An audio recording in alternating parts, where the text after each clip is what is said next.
Istri Irjen Pol Verdi Sambo, Putri Chandrawati, hingga kini belum ditahan pasca ditetapkan sebagai tersangka pembunuhan Brigadir Joshua. Penundaan penahanan ini lantaran Putri Chandrawati mengaku sakit dan harus istirahat selama 7 hari.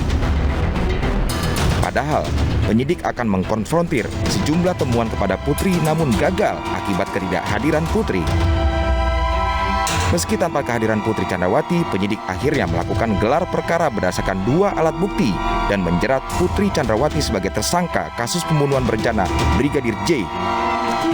Seyogyanya juga kemarin harusnya yang bersangkutan kita periksa, tetapi kemudian muncul surat sakit dari kedokteran, dari dokter yang bersangkutan dan meminta untuk istirahat selama 7 hari. Tanpa kehadiran yang bersangkutan, kemudian penyidik melakukan gelar perkara dan berdasarkan 2 alat bukti. Yang pertama adalah keterangan saksi, kemudian bukti elektronik berupa CCTV baik yang ada di Saguling, di lokasi Saguling maupun yang ada di dekat TKP, ya, yang selama ini menjadi pertanyaan publik yang diperoleh dari DVR Pos Satpam. Inilah yang menjadi bagian daripada circumstantial evidence atau barang bukti tidak langsung yang menjadi petunjuk bahwa PC ada di lokasi sejak di Saguling sampai dengan di Duren 3 dan melakukan kegiatan-kegiatan yang menjadi bagian daripada perencanaan pembunuhan terhadap Brigadir Joshua. Berdasarkan surat dokter yang diberikan kepada penyidik, Putri Chandrawati memerlukan istirahat selama 7 hari. Sehingga Putri diprediksi baru bisa ditahan atau dijemput paksa penyidik pada hari Kamis 25 Agustus mendatang. Dari Jakarta, Tim Liputan iNews melaporkan.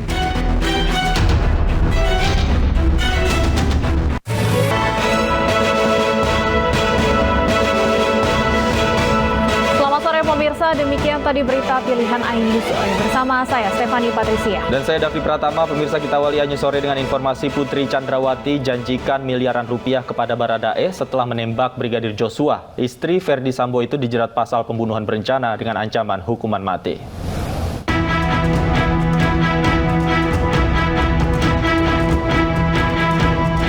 Polri mengungkap alasan istri Verdi Sambo, Putri Chandrawati, ditetapkan menjadi tersangka pembunuhan Brigadir Joshua.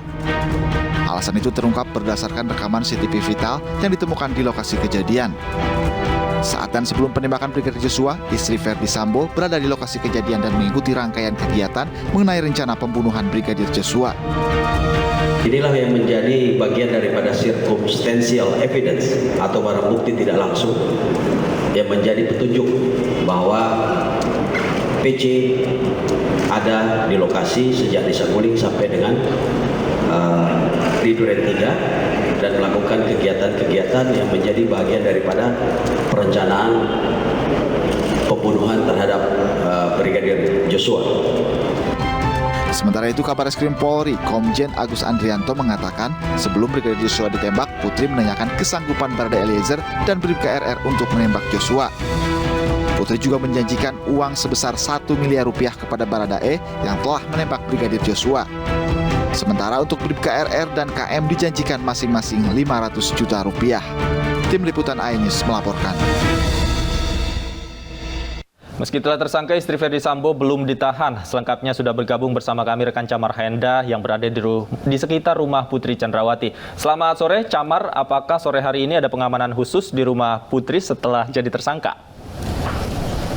Ya. Baik, selamat sore Davi, Stefani, dan juga pemirsa. Seperti diketahui, Barreskrim Polri ini sudah resmi menetapkan Putri Chandrawati, istri dari Irjen Pol Verdi Sambo, sebagai tersangka dalam kasus pembunuhan Brigadir J. Pemantauan kami di Jalan Saguling 3, yang mana ini menjadi kawasan tempat rumah pribadi dari Irjen Pol Verdi Sambo, dan diduga ini Putri Chandrawati masih berada di rumah ini, masih terpantau sepi. Kami melihat tidak adanya aktivitas ikutan ataupun juga pergerakan yang signifikan disaksikan di sekitar rumah Putri Chandrawati, dan kami juga melihat tidak adanya pengamanan yang dilakukan oleh pihak dari kepolisian usai dirinya ditetapkan sebagai tersangka pada 19 Agustus 2022 yang lalu.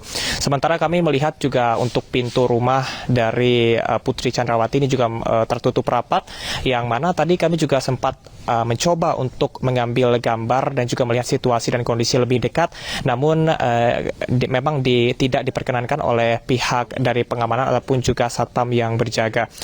Mengapa rumah ini penting? Davi, Stefani dan juga pemirsa, seperti diketahui Irjen Pol Verdi Sambo beserta dengan rombongannya sebelum melakukan pembunuhan kepada Brigadir J ini sempat berkumpul di rumah ini untuk melakukan tes PCR.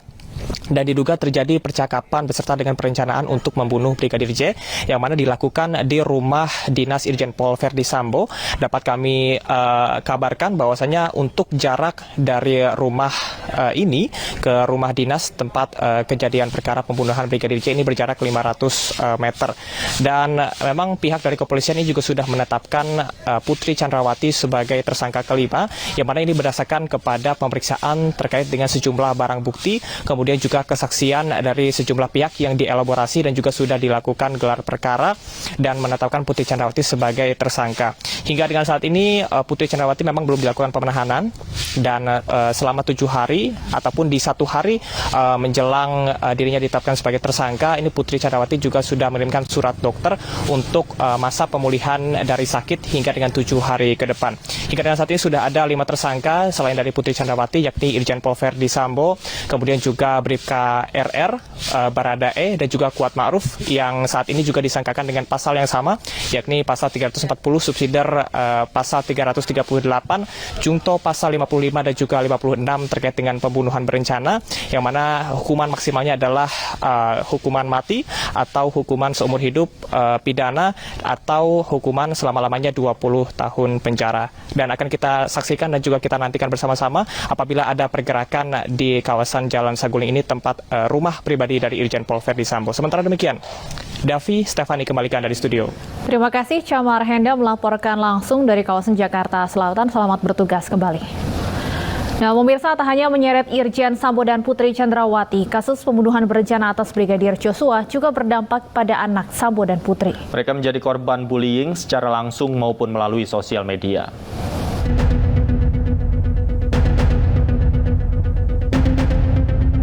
Kasus pembunuhan berencana yang menewaskan Brigadir Joshua Huta Barat menyeret atasannya, mantan Kadif Propam Polri Irjen Verdi Sambo, dan istrinya Putri Chandrawati.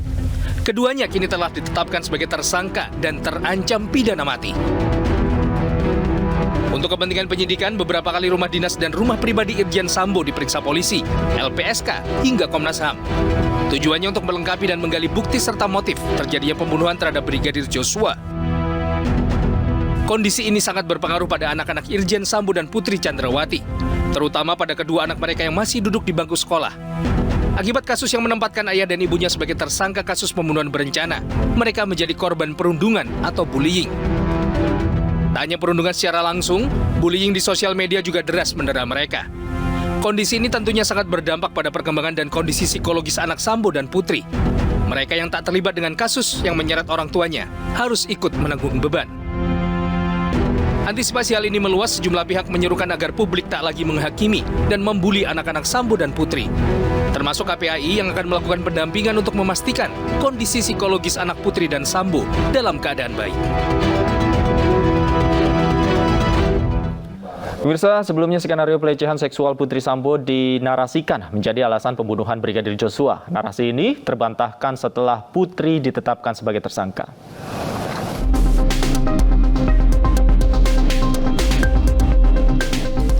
Drama skenario kasus tewasnya Brigadir Joshua mulai terkuak. Meski hingga kini polisi belum mengungkap apa motif Sambo membunuh Brigadir Joshua, namun skenario pelecehan Putri Chandrawati yang diakui Sambo telah dipatahkan polisi. Sebelum ditetapkan sebagai tersangka, Putri Chandrawati mengaku dilecehkan oleh Brigadir Joshua. Putri Chandrawati pun sempat meminta perlindungan ke LPSK, namun permintaan tersebut ditolak meski sejumlah asesmen psikologis telah dilakukan. Dengan bahwa yang sampai detik terakhir, sampai kemudian tanggal 12 Juli itu kan sudah ditetapkan bahwa kasus tersebut itu dihentikan, sehingga kan Ibu PC tidak memiliki status hukum dalam kasus ini, sehingga dalam kasus tersebut maupun kasus yang pembunuhan sampai sekarang kan belum ada. Jadi kemudian kita menolak. Sampai sekarang kan kami hanya fokus untuk perlindungan terhadap Baradae ya. Jadi kami belum ada rencana untuk melaporkan hal tersebut seperti itu, karena bagi kami sudah kami tolak dan itu sudah sesuai dengan kode etik kami ya. Kami nggak ada problem. Usai Kapolri menetapkan Irjen Sambo sebagai tersangka, Verdi Sambo tetap konsisten dengan pernyataannya dalam berita acara pemeriksaan oleh tim sus. Sementara Putri Chandrawati sempat menyampaikan keikhlasannya atas peristiwa yang dialami keluarganya. Dan saya ikhlas memaafkan segala perbuatan yang kami dan keluarga alami. Hingga pada 12 Agustus, atau tepatnya 1 bulan setelah kasus pembunuhan Brigadir Joshua mencuat ke publik, kasus dugaan pelecehan seksual dihentikan karena tidak ditemukan unsur pidana dalam pelecehan tersebut. Berdasarkan hasil gelar perkara tadi sore, kedua perkara ini kita hentikan penyidikannya karena tidak ditemukan peristiwa pidana. Ya, bukan merupakan peristiwa pidana. Berdasarkan hasil gelar tadi saya sampaikan perkara ini dihentikan penanganannya. Komnas Perempuan yang sempat menerima kasus pelecehan Putri pun meminta Putri Chandrawati untuk bicara jujur kepada polisi tentang apa yang terjadi pada peristiwa terbunuhnya Brigadir Joshua. Dari Jakarta, Tim Liputan iNews melaporkan. Uang sebesar 200 juta rupiah milik Brigadir Joshua hilang setelah meninggal dunia. PPATK membekukan sejumlah rekening terkait laporan kehilangan uang tersebut.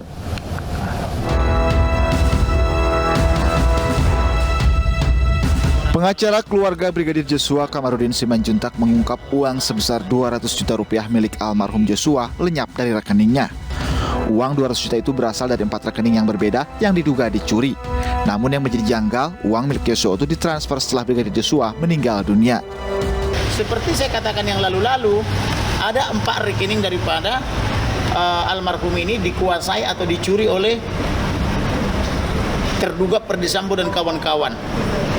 Handphonenya, ATM-nya di 4 bank, kemudian laptopnya merek Asus dan sebagainya. Ternyata benar seperti saya katakan kemarin, libatkan PPATK. Mengapa ada transaksi sedangkan orangnya sudah mati kan begitu.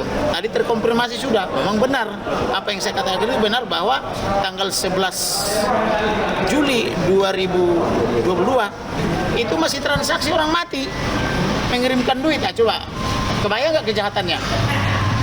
Orang mati, dalam hal ini almarhum, transaksi uang, mengirim duit ke rekeningnya salah satu tersangka. Ajaib kau. Sementara itu, keluarga Brigadir Joshua menyebut uang 200 juta rupiah berasal dari hasil kerja Joshua selama 10 tahun menjadi anggota Polri. Joshua juga disebut kerap diberi uang oleh Putri Chandrawati. Uang sejumlah itu di rekening almarhum anak kita agak wajar. Kita ingat tuh dia sudah jalan 10 tahun bekerja. Dan selama ini dia belum ada tanggungan sama sekali. Yang dia tanggung hanya diri dia sendiri. Terkait hilangnya uang Joshua ini, pihak keluarga telah melaporkan hal ini ke pihak yang berwajib. Pusat Pelaporan Analisis dan Transaksi Keuangan PPATK mengaku telah membekukan sejumlah rekening terkait aliran dana dari rekening milik Joshua yang terjadi setelah meninggal dunia. Tim Liputan iNews melaporkan.